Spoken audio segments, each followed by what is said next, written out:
Today I want to talk to you about the decision that I made to go alcohol-free at age 50. I want to talk about it in reference to my fitness and my health journey, especially as you think about this channel is all about retirement and retiring strong and getting ready for the next chapter of life and having a fit body and mind and obviously finances to go into that journey. And so I've got 10 years to go before I retire, but I think it was very critical that I got healthy right now. So if you're in a similar situation and you're just thinking about why you can't reach your fitness goals, maybe it's alcohol. So I found that for me, as I mentioned, if you watched my video about the Transformation Challenge, you saw that my brother died of pancreatic cancer earlier this year. And around the same time, I was starting to have some symptoms of liver pain and just abdominal pain. I went to the doctor. Of course, I had fatty liver. I've known I've had fatty liver for years, but I think this time it was just a little bit different because I was having the pain associated with it. And I wish I could say that I was kind of a casual drinker, one or two here and there, but for me, it was more of a lifelong kind of alcohol is part of my life, and I didn't want to let it go. So I wouldn't say I was also on the other spectrum where my life was a wreck and I was passing out on the couch every night or anything, but a lot of times I'd stay up late and watch a show after my family went to bed and have a couple of bourbons or some beers, maybe watch a game later than everybody else and just kind of have a few beers. I didn't really like to drink in front of my kids or my wife. It was just something that I like to do alone, which I think, right there, that's probably a red flag. But, I grew up in a family that was no problem with alcohol. We always had it. My parents drank, my siblings. My brother didn't actually. He was one that was unable to drink because of migraines. But so I don't think that had anything to do with his cancer. That's just one of those things that you can go through your whole life being a pretty healthy person and just, it's bad luck for whatever reason you have a diagnosis like that. So, but, after I started thinking about it, he was 62 when he was diagnosed, a lot older than me, right? But I don't want to make it my fault, so I need to get healthy. As I said in my other video, I'm 49, be 50 next year, and in 10 years I'd like to retire, 10 or 11, something like that. So I want to get as healthy as possible as I think about the next chapter of my life and being around for my kids and my grandkids as they continue to get older and have grandkids. I mean, I don't have any yet, but hopefully in the next couple of years. My daughter's getting married next year. So drinking for me was just something that was always part of life, and especially some of the good times and some seasons. Like right now it's fall, it's November, it's deer season, lots of great things. The weather here in Texas is amazing. It's great to sit out and have a beer on the porch, maybe a cigar, the occasional cigar. I think doing a channel on fitness and retirement, and I still like a cigar every once in a while, right? So that's something maybe I need to work on next, but one thing at a time. So for me, again, making a big pot of chili on a Sunday where we're watching football and having a couple beers, I mean, that was definitely something that I didn't want to let go. But here I am on the other side of it. So I kind of wanted to tell you how I got there and why I think, if you're struggling with it, or if you ever had the thought, maybe I should quit drinking or at least try it, I would encourage you to do it, to try it, just to see if you like it for 30 days. It doesn't have to be a forever decision right now. You could just see how it goes. What I did to make that happen was, I just quit. I didn't make it a big deal, right? I didn't think about it. I just said, I'm going to go to the gym. I'm going to start doing this. I don't want to have excuses. For sure, I was the kind of person that if I stayed up late having some beers or, like I said, bourbon, I would definitely not feel great in the morning. Wouldn't want to go to the gym in the morning. And sometimes, I just ate badly. I mean, that was pretty much every time I'd have any drinks in the evening. I would want to eat something bad. I'd go to the counter and like butter a tortilla, for heaven's sakes. I mean, that's like the worst thing you could possibly eat, right? So it was a way to make sure that, if I cut this out, I'm going to go to the gym. I'm going to be able to meet my commitments to myself for a change. And that was something that I would just derail myself every other time I tried to get fit in any way.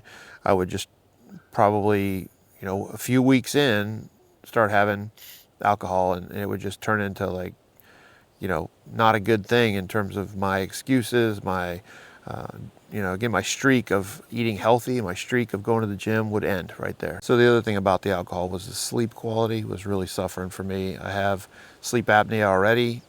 I have the sleep apnea machine that I got last year when I was still drinking alcohol, and it just doesn't go together well. I mean, if I had some drinks at night and then tried to get a good night's sleep wearing that, I mean, I would ultimately wake up and take it off in the night. And so now, I go to bed at 10, 10:30, 11, whatever it is. I'm very cognizant of making sure I have that ready to go, that it's all set up, and, that I'm ready to get a good night's sleep.